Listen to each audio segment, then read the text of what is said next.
Salam sejahtera Malaysia, terima kasih kerana menonton video-video dalam channel ini. Sebelum kita mula, jangan lupa untuk tekan tombol subscribe, share, like dan komen. Let's go! Salam sejahtera dan salam perpaduan kepada seluruh rakyat Malaysia. Berita panas hari ini dipetik daripada Malaysia Kini bertajuk Sanusi Nafi dipanggil polis untuk soal siasat. Berita penuh, Menteri Besar Sementara Kedah Muhammad Sanusi MD Nor menafikan dakwaan dia dipanggil polis untuk disoal siasat petang tadi. Menjawab pertanyaan Malaysia Kini menerusi WhatsApp, berhubung dakwaan itu, Sanusi hanya membalas tak ada. Penafian itu di tengah beberapa media melaporkan sebaliknya, termasuk satu laporan yang memetik sumber dalaman polis. Terdahulu, Malaysia Gazette melaporkan pengurus CPN Kedah itu dipercayai dipanggil polis petang tadi. Ia selepas dia tidak hadir ke program sembang santai di Taman Serai Wangi di Pedang Serai pada jam 5 petang. Wakil Jawatan Kuasa Pengelola PN memberitahu hadirin bahawa Sanusi tidak dapat hadir ekoran masalah keselamatan yang serius. Panglima Perang kita Sanusi tak dapat hadir petang ini kerana isu keselamatan. Dia sebenarnya telah datang separuh jalan, tetapi disebabkan isu lebih berat, lebih serius, maka dia tidak dapat hadir bersama kita. InsyaAllah, dia janji untuk datang pada hari lain, katanya. Difahamkan ahli Parlimen Padang Serai Azman Nazarudin yang ada di situ memberitahu media yang Sanusi dipanggil polis untuk soal siasat. Ketika dihubungi Malaysia Kini, Azman berkata dia tiada maklumat lanjut berkenaan perkara itu. Itu sahaja maklumat yang saya dapat. Sanusi dipanggil polis, lain-lain tiada, katanya. Sementara itu, Astro Awani memetik sumber sebagai mendakwa Sanusi ditahan oleh anggota polis dari Bukit Aman.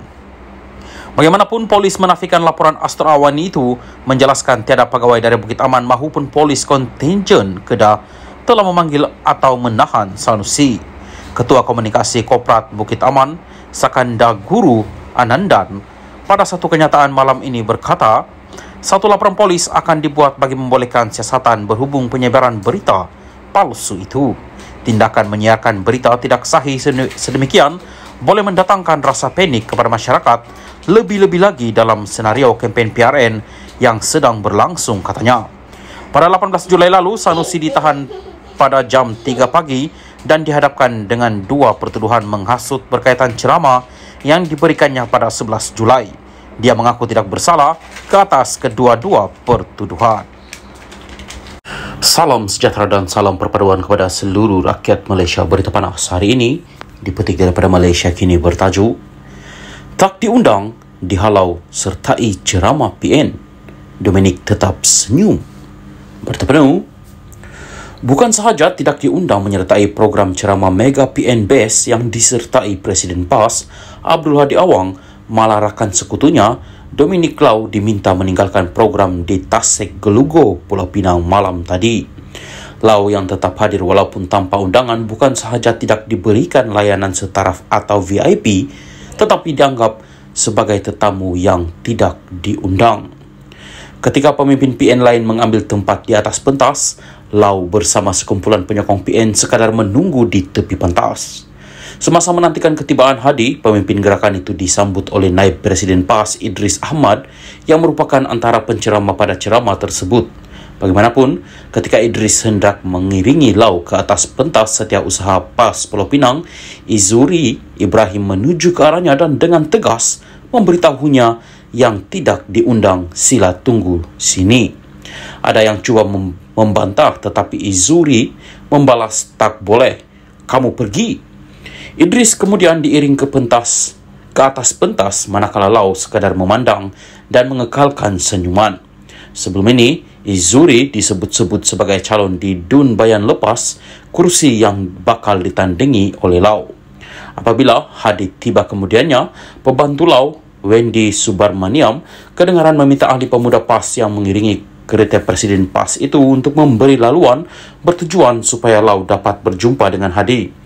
Bagaimanapun, ahli pemuda PAS menjawab, jangan bagi. Hadi kemudian diiring terus ke atas pentas meninggalkan Lau. Tidak lama kemudian, Presiden Gerakan dan rombongannya meninggalkan majlis berkenaan. Keputusan Lau bertanding di Dun Bayan Lepas yang merupakan kerusi majoriti Melayu telah menimbulkan rasa tidak puas hati di kalangan penyokong PAS Pulau Pinang. Sebelum hari penamaan calon, ahli PAS Bayan Lepas telah mengugut untuk memboikotnya. Sementara itu, Izuri ketika dihubungi Malaysia Kini enggan mengulas mengenai layanan PAS kepada Lau itu. Berita harian pula memetik timbalan Presiden Gerakan Oh Tong Keong sebagai mengesahkan bahawa parti itu tidak diundang untuk menghadiri program berkenaan. Saya hanya maklum mengenai penganjuran ceramah Mega PNBS menerusi siaran langsung di Facebook. Parti itu tidak dijemput untuk diketengahkan pada majlis malam tadi. Setahu saya, ceramah berkenaan mungkin untuk PAS sahaja dan mungkin mereka tak undang kita kerana penganjurnya dibuat di lokasi majoriti Melayu atau hanya mahum penceramah dalam kalangan Melayu, katanya.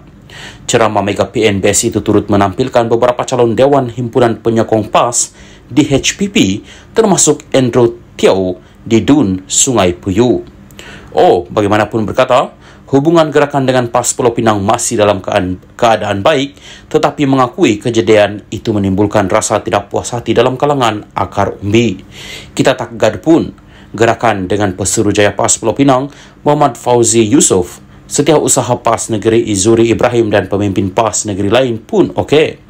Namun, rasa tidak puas hati dalam kalangan akar umbi masing-masing itu perkara biasalah dalam politik.